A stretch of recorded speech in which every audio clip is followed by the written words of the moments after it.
Hi, my name is Richard Joel Jr. I'm an attorney in Oradell, New Jersey, in Bergen County, New Jersey.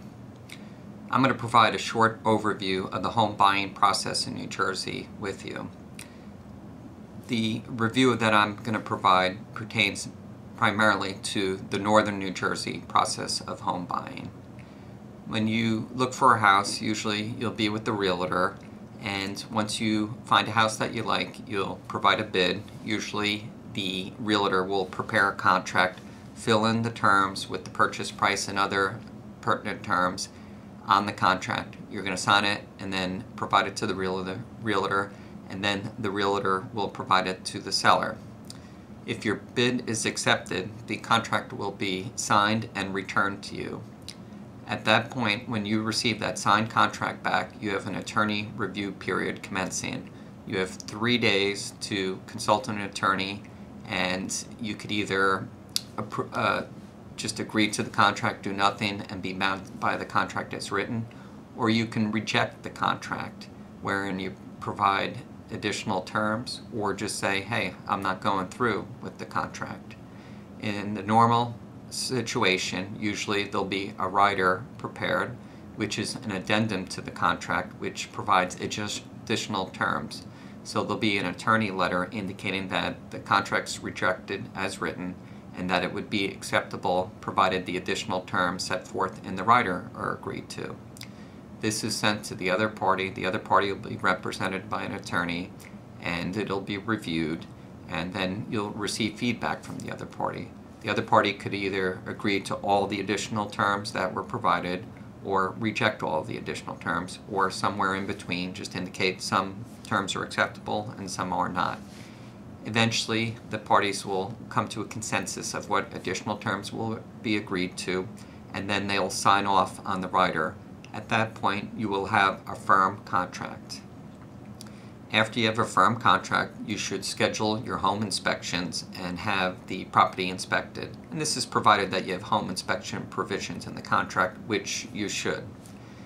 You usually have a certain time period that you have to do the inspections by, and to provide the results back to the seller with any demands that you have for inspection items. Inspections are not designed to renegotiate the price of the purchase, but it's mainly to determine the condition of the property.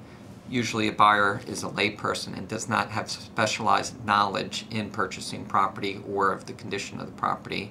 And if there's a certain item that they could not tell from when they initially looked at the property, such as an air conditioning unit or some other expensive structural item, then that item will be mentioned to the other side, and the other side can either be agreeable to resolving it or provide a credit or say, no, we're not going to fix it. After the home inspection items are resolved, or during the inspection period, you may be obligated to apply for your mortgage immediately or a certain time period.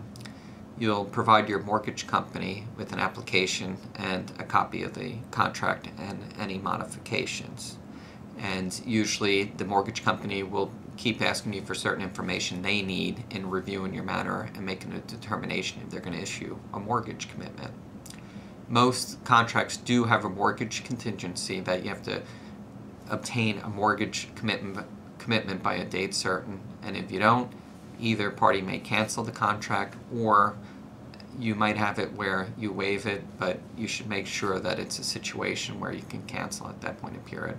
Sometimes it's taken a little longer to get a mortgage these days. The parties can agree to extend that time. So we resolve the inspection items and the mortgage contingency.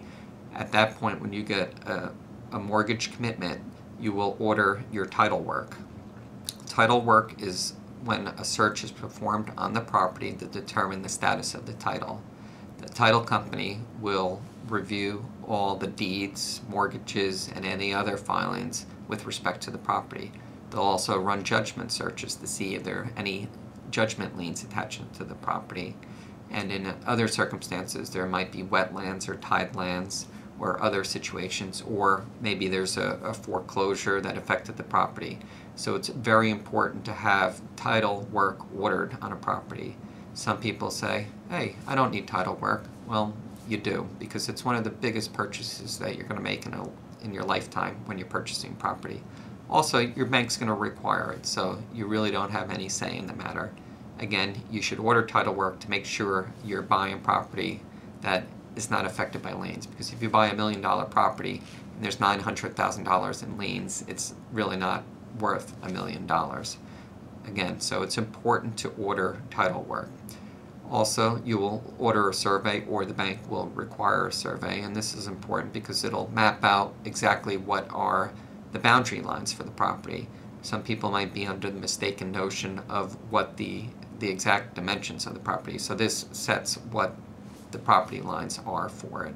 And also, it's very important to have it, if later on you want to have a fence installed or do other improvements, at least you'll have a survey that you can rely upon and use when that circumstance comes up.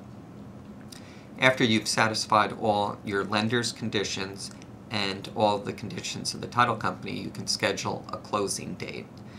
The parties usually have a certain closing date in the contract, and that's a target closing date, and it sometimes can be adjusted if there's certain things that are happening in a deal. Either there's bank issues, title issues, or a party can't move by a certain date.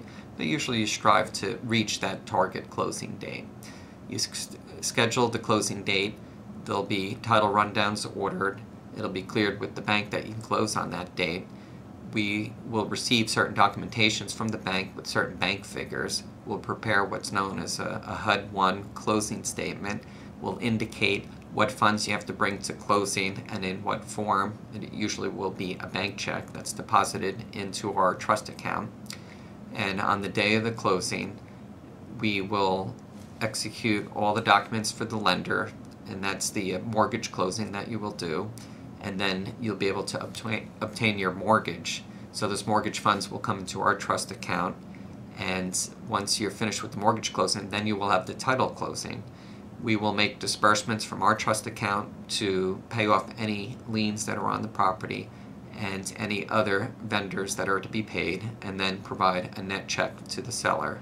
The seller will provide the seller's documents, which will include a deed and other documents, and then you will receive title to the property, plus the keys.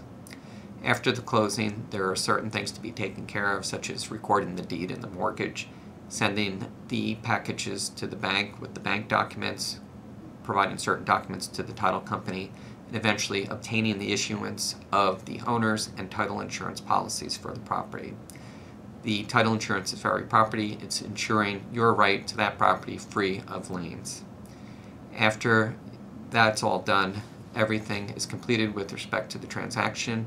You have a new home or a new investment property, and if you have any questions regarding the home buying process in New Jersey, you can consult me, Richard Joel Jr. I'm located on Kinderkamack Road in Oradell, New Jersey, or you can consult another attorney to review the home buying process. I hope this short segment was helpful for you, and I hope your home buying process goes smoothly. Thank you and good day.